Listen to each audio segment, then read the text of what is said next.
लोग तुम्हारी चिता की आखिरी लकड़ी के जलने तक का वेट करेंगे और जब वो आखिरी लकड़ी भी जल करके बुझ जाएगी तब तुम्हारा भाई, बेटा, दोस्त ये सब अनंत समय के लिए तुम्हें शमशान में छोड़कर तुम्हारी अगली यात्रा के लिए अलविदा बोलकर छोड़कर वापस अपने घरों में लौट जाएंगे।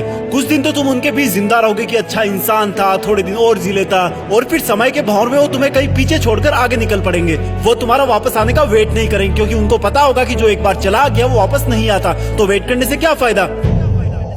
बस तुम्हारी कहानी यहीं पर खत्म हो जाएगी। तुम ऊपर से देखकर सोचोगे कि लोग कितने स्वार्थी थे, जब मैं उनके काम आता था तो कितने पास रहते थे। आज मैं जब दुनिया से चला गया हूँ तब भी दुनिया वैसी ही चल रही है। तुम्हें अफसोस होगा कि क्या मैं इन्हीं लोगों के लिए जन्म लेकर पृथ्वी पर गया था। तुम उनसे बहुत सवाल करना चाहोगे लेकिन लाख कोशिशों के बाद भी तुम्हारी आवाज उन तक नहीं पहुंच पाएगी।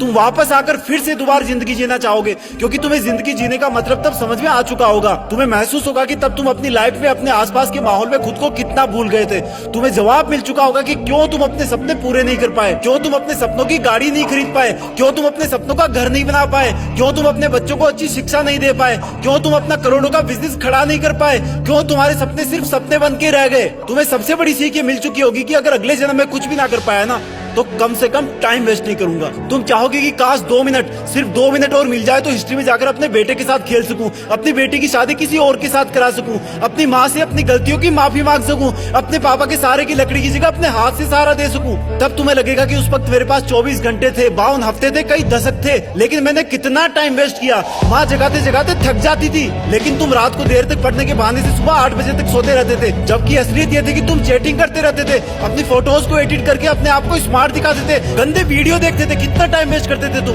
जब माँ का फोन आता था तो तुम अपने जवानी वाले प्यार के साथ बिजी रहते थे और जब तुम्हारी माँ सो जाती थी तब तुम फॉर्मेलिटी के लिए एक मिस कॉल छोड़ दिया करते थे ताकि तुम सुबह ये दिखावा कर सको कि तुमने इतनी रात को भी कॉल बैक किया। Shame on you idiot. तुम हर काम को, पढ़ाई को कल पे टाल दिया करते थे। जो हाथ तुम्हारे बूढ़े माँ बाप को सहारा देने चाहिए थे वो हाथ हमेशा बिना मतलब ही मोबाइल पर उंगलियां फिराने में बिजी रहता था।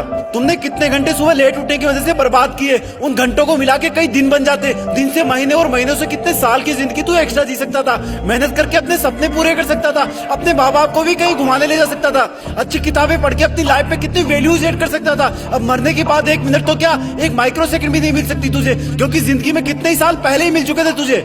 पर थैंक गॉड कि ऐसा कुछ भी नहीं हुआ। अभी तुम अभी मरे नहीं हो। थैंक गॉड कि आज तुम थैंक गॉड बोलने के लायक इस धरती पर बचे हुए हो। तुम्हारा वक्त, तुम्हारे सपने अभी पूरे नहीं हुए हैं। तुम्हारे माँ बाप, घर वाले अब भी तुम्हारे सफल होने का वेट कर रहे हैं। तुम्हारा दिल अब भी तुम्हारे सपने पूरे होने का वेट कर रहा है। थैंक गॉड कि तुम्हारे हाथ की घड़ी अब भी तुम्हें वो दिन दिखाने का वेट कर रही है जब तुम एक हीरो की तरह लोगों के सामने खड़े होगे और लोग तुम्हारी रियल कहानियां सुनकर आंसुओं से भर जाएंगे, मोटिवेट होंगे। और उन लोगों को सबसे ज्यादा अफसोस होगा जिनने तुमको कुछ साल पहले मेहनत करने वाला ढोंगी कहा था, लेकिन फिर भी तुम्हारे मन में उनके लिए 1% भी बुरी भावना नहीं होगी। ये अलार्म कल भी बजेगा। अगर तुम उठ गए तो ये तुम्हारे जिंदा रहने का सबसे पहला सबूत होगा।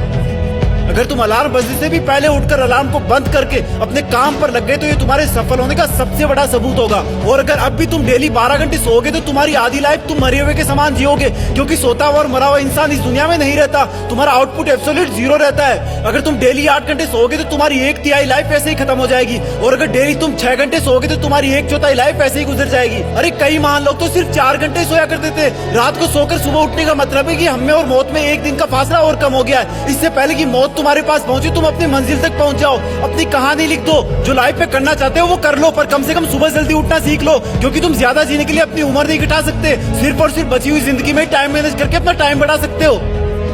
तुम्हें करना होगा, तुम कर सकते हो।